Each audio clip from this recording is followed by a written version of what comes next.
Appointment order వచ్చేసిందా? Appointment ఆర్డరా గాడి గుడ్డ అప్పులోని తరుణుడి తరిగింది. ఏమన్నావు?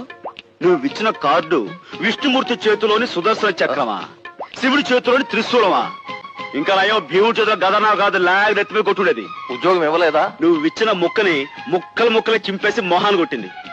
చూసి చించిందా చూడకుండా చించేసిందా? అరే ఊరుకోవయ్యా, చించిన తర్వాత ఎలా చించితే ఏంటి, బాగు నుంచి చించుందో ఫ్రంట్ నుంచి చించుందో అని. అది కాదయ్యా. చాలా ఊరుగా కొద్దిగా ఫేస్ టర్నింగ్ ఇచ్చి చెప్తాను. నో డౌట్ ఖచ్చితంగా డన్ బాస్ ఫేసే, లేకపోతే అది ఎందుకంత గొడవ చేస్తే. అది ఇది అనకయ్యా బాబు, ఎంతైనా నా సొంత కూతురు. కూతురా? అయ్య బాబోయ్, ఓసారి ఫేస్ ఫుల్ టర్నింగ్ ఇచ్చి చెప్తాను. బాలే వాడివయ్యా. పుర్రెముకు దెబ్బతిందా, లేకపోతే ఎందుకలా మాట్లాడతా? ఓ రంకుమాగడా, నేనే ఆ ఫ్యాక్టరీ ప్రొపరేటర్. అయ్య బాబోయ్, చిన్న మెదడు